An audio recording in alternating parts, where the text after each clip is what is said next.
Let's talk about the beat. Let's talk about the 2.8 billion people that are currently using your family of apps, the 140 million businesses, the 29% growth in revenue. What's the driver here?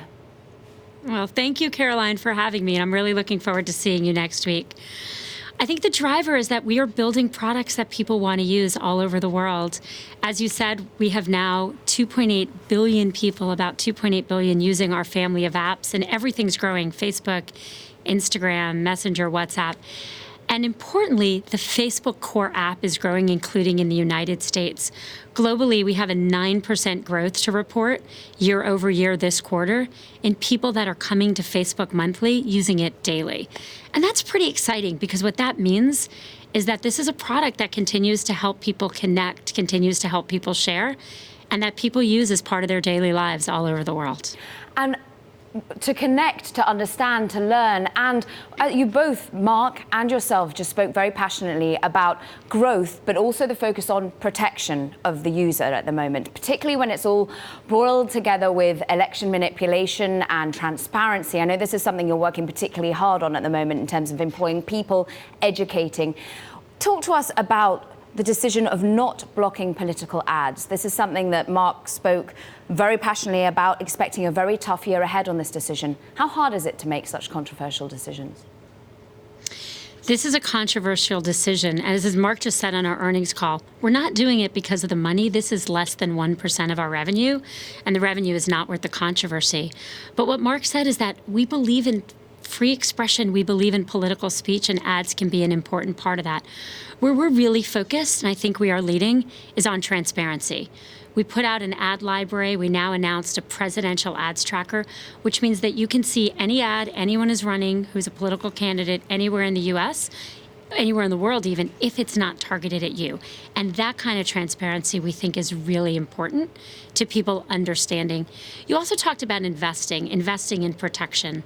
One of the things we talked about on our earnings call just now is the size of the investments we're making, prepared for 2020, working with election commissions all over the world, hiring engineers, using machine, using human reviewers, really doing what we can to make sure people are kept safe.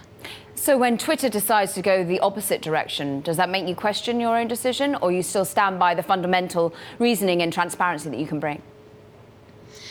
Well, Mark has said on the call that, we've thought about this for years, and certainly we've been thinking about it now. And we fundamentally believe that political ads are an important part of the dialogue and can be important against incumbents, can be important for new views. But we also believe that free expression across the board is something that we stand for as a company. And people all over the world are using that. Certainly politicians are using that. But people are using it, and that's how you see our growth continuing. Let's talk more a little bit about politicians, because it's going to be a tough year in terms of regulatory scrutiny. Do you worry about talk of the business model being under attack? How do you see your role in educating, particularly those on Capitol Hill, about this?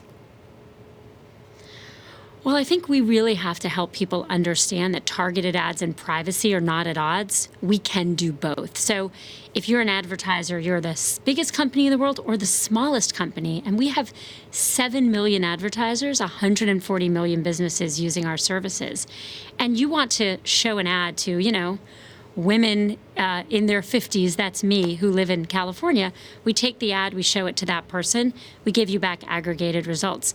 We can do very good ads targeting that really makes ads good for people and really helps advertisers reach the right person without violating privacy. And that's something I think we need to do a much better job of explaining.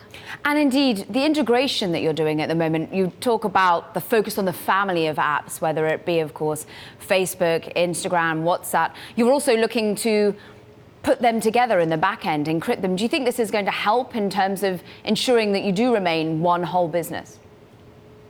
Well, that's not where this is coming from. We were doing that before. What we really want to do is use common infrastructure so that we can help build our services, but also make sure the services provide their own unique experiences.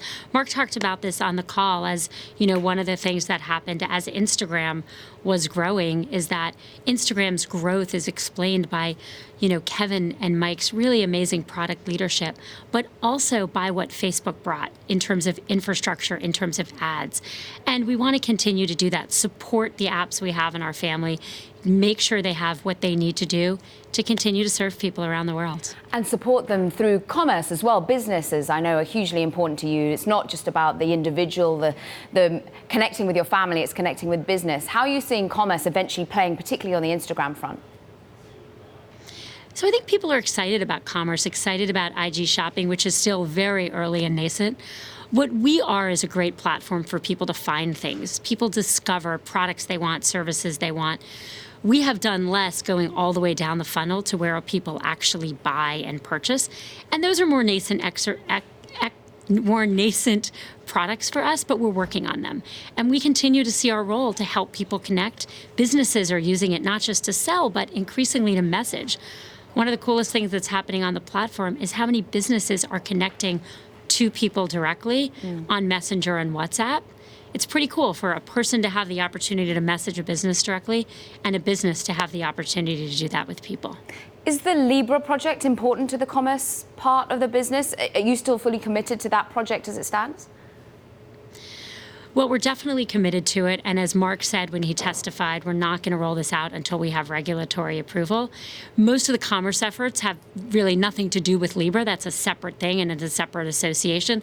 Our commerce efforts are things on our own services to help you go all the way from seeing a product you might like to checking out to buying it on our service. And you referenced at the start that we're going to be getting together next week, and I can't wait for it. November the 7th, we're going to be looking at the year ahead right here at Bloomberg with you. Talk to us about 2020, about the optimism you have and some of the opportunities and maybe obstacles and challenges that you're going to be facing.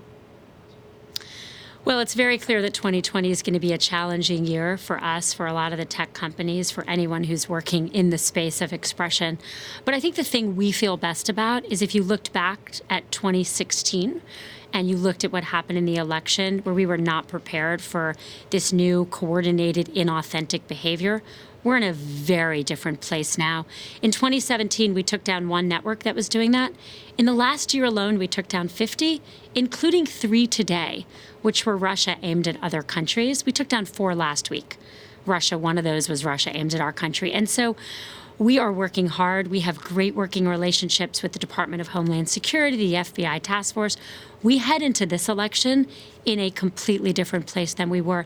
That doesn't mean we'll catch everything. That doesn't mean we'll get it perfect, but it does mean that we are prepared in a different way and working with people around the world to protect elections.